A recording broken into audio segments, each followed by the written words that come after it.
جابر رضی اللہ تعالیٰ عنہ خندق کھودی جا رہی ہے، اور خندق کھودتے ہوئے نا انہوں نے نبی کریم علیہ السلام کے قریب کھڑے تھے، حضور علیہ السلام کو دیکھا، جب نبی کریم علیہ السلام نے یوں کدال اٹھائی ہے نا خندق کی کھدائی کرتے ہوئے، تو انہیں حضور علیہ السلام کے جسم اقدس سے تھوڑا کپڑا اٹھا تو نظر آیا کہ حضور علیہ السلام نے تو اپنے جسم اقدس کے اوپر پتھر باندھ رکھا ہے، حضور علیہ السلام نے تو پیٹ کے اوپر بھوک کی وجہ سے پتھر باندھ رکھا ہے، تو دل کے اندر نا بڑی کڑن محسوس ہوئی، وہاں سے اپنے حصے کی جو کھدائی کر رہے تھے چھوڑی، کہنے لگے پہلے نبی پاک علیہ السلام کے لیے کھانے کا انتظام کرتے ہیں، کھا رہے، اور اپنی اہلیہ کو آ کر کہنے لگے بندی خدا کو چیز کھانے والی ہے گھر کے اندر، کیا ہوا؟ انہوں نے بتایا کہ میں نے نبی کریم علیہ السلام کو اس حالت میں دیکھا ہے، تو مجھ سے تو برداشت نہیں ہوتا، اگر کوئی ہو تو ہم نبی کریم علیہ السلام کی گھر میں دعوت ہی کر لیں۔ آپ کی اہلیہ نبی کریم علیہ السلام کی صحابیہ تھی، وہ کہنے لگی کہ اور تو کچھ نہیں ہے، زیادہ مال بھی کوئی نہیں، بکری کا ایک چھوٹا سا بچہ ہے، بمشکل 1.5 ماہ کا ہوگا، 2 مہینے کا ہوگا، اتنا سا بچہ ہے، اور اگر ہم اس کا گوشت بنائیں تو چلو کوئی 2-4 سیر نکل ہی آئے گا، تم ایسے کرو اسے ذبح کرو، اور وہ 2-3 سیر جو پڑے میں انہیں صاف کر کے آٹا بناتی ہوں، تم اسے ذبح کرو، گوشت بناؤ، اور نبی کریم علیہ السلام کو ہم اپنے گھر میں بلا لیتے ہیں، حضور علیہ السلام تشریف لائیں گے، کھانا بھی ہو جائے گا، حضور علیہ السلام کے قدم کی برکتیں بھی ہمیں مل جائیں گی۔ اب بکری کے بچے کو ذبح کیا، ادھر آٹا بنایا، اہلیہ نے کہا کہ اب تم جاؤ، تمہارے آنے تک لگتا ہے ابھی کھانا تیار ہو جائے گا، اور ذرا خیال کرنا نبی کریم علیہ السلام کے کان میں کہنا کہ یا رسول اللہ آپ آ جائیں، اور قریبی کو 2-4 ساتھیوں کو ساتھ لیں، تھوڑا سا کھانا میں نے بنایا ہے۔ حضرت جابر بن عبداللہ رسول اللہ کی بارگاہ میں گئے، حضور علیہ السلام خندق اسی طرح کھود رہے، اور جا کے نا بالکل حضور علیہ السلام کے قریب ہو کے کہنے لگے یا رسول اللہ صلی اللہ علیہ وسلم آپ ذرا مہربانی کریں، میں نے آپ کے لیے کھانا بنایا ہے تو تھوڑا سا کھانا ہے، آپ آ جائیں تو 2-4 ساتھیوں کو ساتھ لے لیں، اور میرے گھر میں آ کے برکت بھی ہو جائے گی، اور آپ ذرا کھانا بھی تناول فرما لیں گے۔ حضور علیہ السلام کے کان میں یہ آواز پڑتی ہے، حضور علیہ السلام نے اپنا کدال اسی جگہ رکھا، آواز دی او خندق کھودنے والوں، سارے لوگوں نے یوں دیکھا، جی یا رسول اللہ، فرمایا اپنا کام یہیں چھوڑو، چلو سارے لوگوں کی حضرت جابر کے گھر میں دعوت ہے۔ اب کہتے ہیں 4 سیر گوشت بنایا تھا 4-5 بندوں کے لیے، 2-4 سیر جوں تھے، ان کا آٹا صاف کرتے کرتے تو ویسے ہی 3 رہ گئے ہوں گے۔ کہتے ہیں حضور علیہ السلام نے آواز دی، سارے آ گئے۔ اب شدید سردی مدینہ پاک کے اندر پڑ رہی تھی، شدت کی سردی تھی، کئی دن ہو گئے تھے، بھوک سے لگے ہوئے تھے صحابہ کرام خندق کھودنے کے لیے، اپنا دفاع کرنے کے لیے، جو کہ اب سارا کفرستان اکٹھا ہو کے مدینہ پاک پر حملہ کرنا چاہتا تھا۔ بھوک سے کئی دن ہو گئے، صحابہ نے تیاری کر لی کہ چلو بھی دعوت آ گئی، چلتے ہیں۔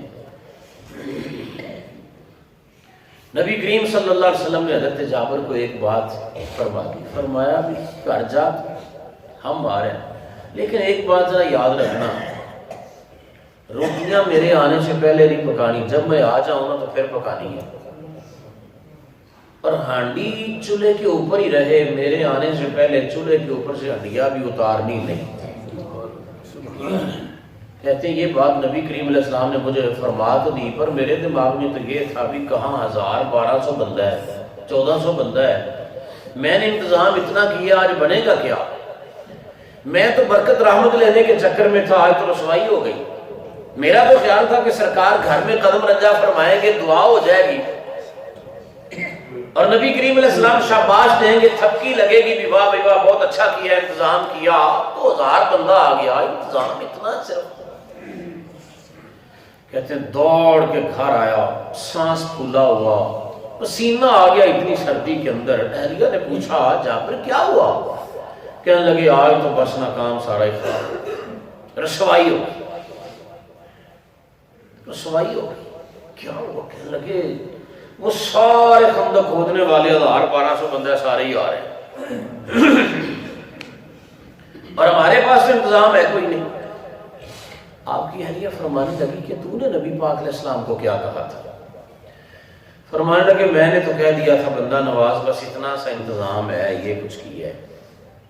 فرمایا پھر تو کیوں گھبراتا ہے؟ ہمارے مصطفیٰ کے سر پہ خدا کا سایہ ہے، سبحان اللہ، وہی ان کو کھلائے گا جو ان کو ساتھ لایا ہے. سبحان اللہ. تو 10 چھڑیا نا کہ میرے کو تو بس ہے یہ ہے انتظام ہے کیتا ہے، پھر ہمیں کیا ہے؟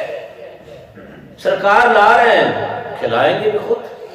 تو پریشان نہ ہو. حضور کسی گھر میں آئے تو نبی کریم علیہ السلام کسی کو رسوا کرنے تھوڑا ہی آتے ہیں. حضور تو آتے ہیں تو بندے کو عزتیں ملتی ہیں. اب نبی کریم علیہ السلام اپنے سارے اصحاب کو ساتھ لے کر آ گئے. لوگ بیٹھے. حضرت جابر کا گھر چھوٹا پڑ گیا ہے. نبی کریم علیہ السلام فرماتے ہیں جابر ذرا لاؤ نا آٹا. فاخرجت له عجینا، بخاری کے الفاظ ہیں، کہتے ہیں ہم نے وہ آٹے والا جو برتن تھا حضور کے سامنے کر دیا. اب ساری امت دیکھ رہی ہے. فبصق فیہ، حضور علیہ السلام نے اپنا مبارک لعاب اس آٹے میں ڈال دیا. صحابہ خوشی سے یوں جس طرح بندہ اچھلتا ہے نا،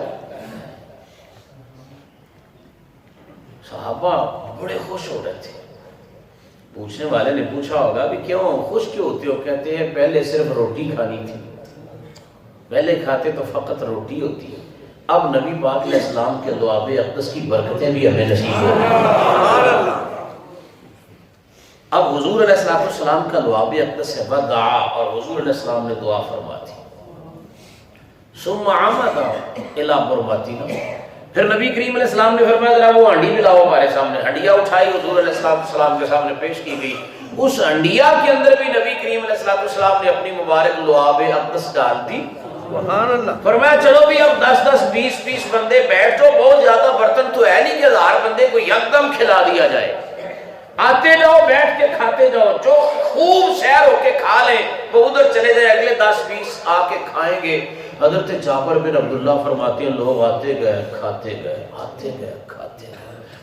اب وہم الفن، بخاری کے الفاظ تو ہیں کہ وہ 1000 بندہ تھا، سب نے کھایا.